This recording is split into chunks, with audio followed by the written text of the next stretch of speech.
John chapter 6. Sometime after this, Jesus crossed to the far shore at the Sea of Galilee. That is the Sea of Tiberias.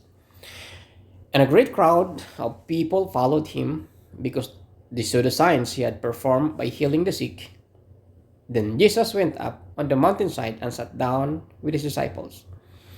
The Jewish Passover festival was near.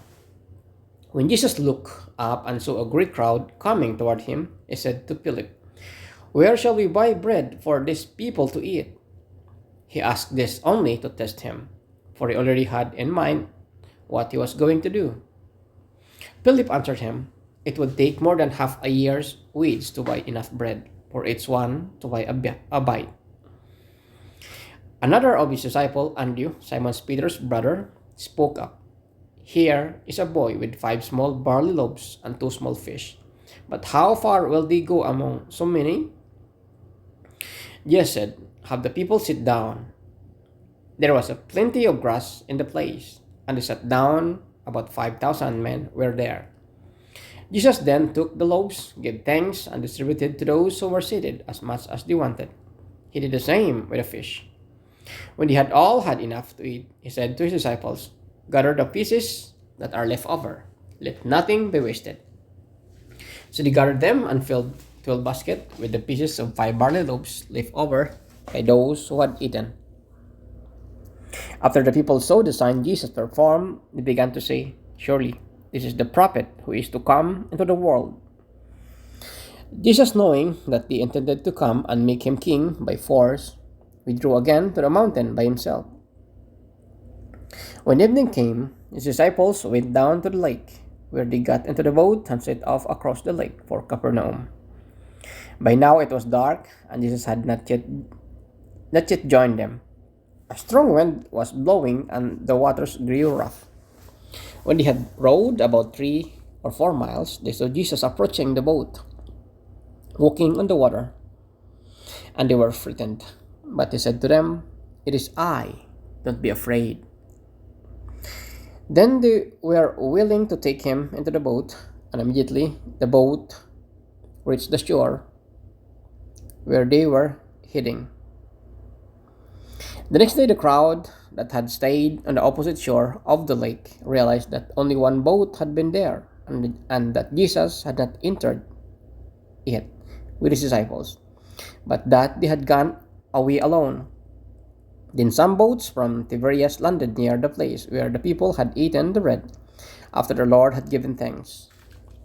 Once the crowd realized that neither Jesus nor his disciples were there, they got into the boats and went to Capernaum in search of Jesus. When they found him on the other side of the lake, they asked him, "Rabbi, when did you get here?" Jesus answered, "Verily, very truly, I tell you, you are looking for me, not because you saw the signs I performed, but because you ate the loaves and had your fill. Do not work for food that spoils, but for the food that endures to eternal life, which the Son of Man will give you, for on him God the Father has placed his seal of approval." Then they asked him, "What must we do to do the works God requires?"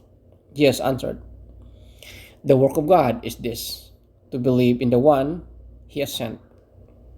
So they asked him, "What sign then will you give that we may see it and believe you? What will you do? Our ancestors ate the manna in the wilderness, as it is written, He gave them bread from heaven to eat." Jesus said to them, "Very truly I tell you, it is not Moses who has given you the bread from heaven, but it is my Father who gives you the true bread from heaven. For the bread of God is the bread that comes down from heaven and gives life to the world." "Sir," they said, "always give us this bread." Jesus declared, "I am the bread of life. Whoever comes to me will grow hungry, and whoever believes in me will never thirsty. But as I told you, you have seen me, and still you don't believe. All those the Father gives me will come to me, and whoever comes to me, I will never drive away. For I have come down from heaven, not to do my will, but to do the will of him who sent me. And this is the will of him who sent me, that I shall lose none of all those he has given me, but raise them up at the last day. For my Father's will is that everyone who looks to the Son and believes in him shall have eternal life, and I will raise them up at the last day. At this, the Jews there began to grumble about him because he said, I am the bread that came down from heaven. They said, it is not Jesus, the son of Joseph, whose father and mother we know. How can he now say, I came down from heaven?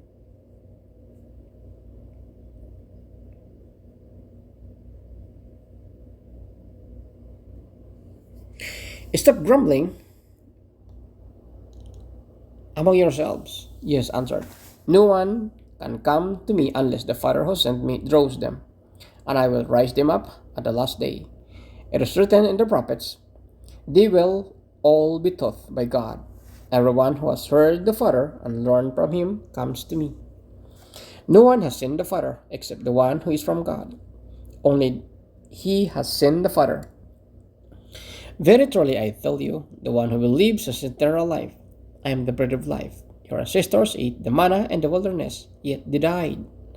But here is the bread that comes down from heaven, which anyone may eat and not die.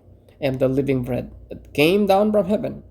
Whoever eats this bread will live forever. This bread is my flesh, which I will give for the life of the world. Then the Jews began to argue sharply among themselves, how can this man give us his flesh to eat?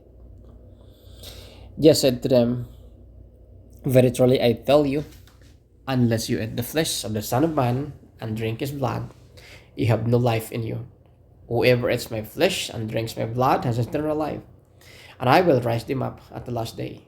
For my flesh is real food, and my blood is real drink. Whoever eats my flesh and drinks my blood remains in me, and I in them, just as the living Father sent me, and I live because of the Father. So the one who feeds me on me will live because of me. This is the bread that came down from heaven. Your ancestors ate manna and died, but whoever feeds at this bread will live forever. He said this while teaching in the synagogue in Capernaum. On hearing it, many of his disciples said, this is hard teaching. Who can accept it? Aware that his disciples were grumbling about this, he said to them, does this offend you? Then what if you see the Son of Man ascend to where he was before? The Spirit gives life, and flesh counts for nothing. The words have been spoken to you, they are full of the Spirit and life. Yet there are some of you who do not believe. For Jesus had known from the beginning which of them did not believe and who would betray him. He went on to say, this is why I told you that no one can come to me unless the Father has enabled them. From this time, many of his disciples turned back and no longer followed him. You do not want to live too? Do you? Jesus asked the 12. Simon Peter answered him, Lord, to whom shall we go? You have the words of eternal life. We have come to believe and to know that you are the Holy One of God. Then Jesus replied, have I not chosen you, the 12? Yet one of you is a devil. He meant Judas, the son of Simon Iscariot, who though one of the 12 was later to betray him.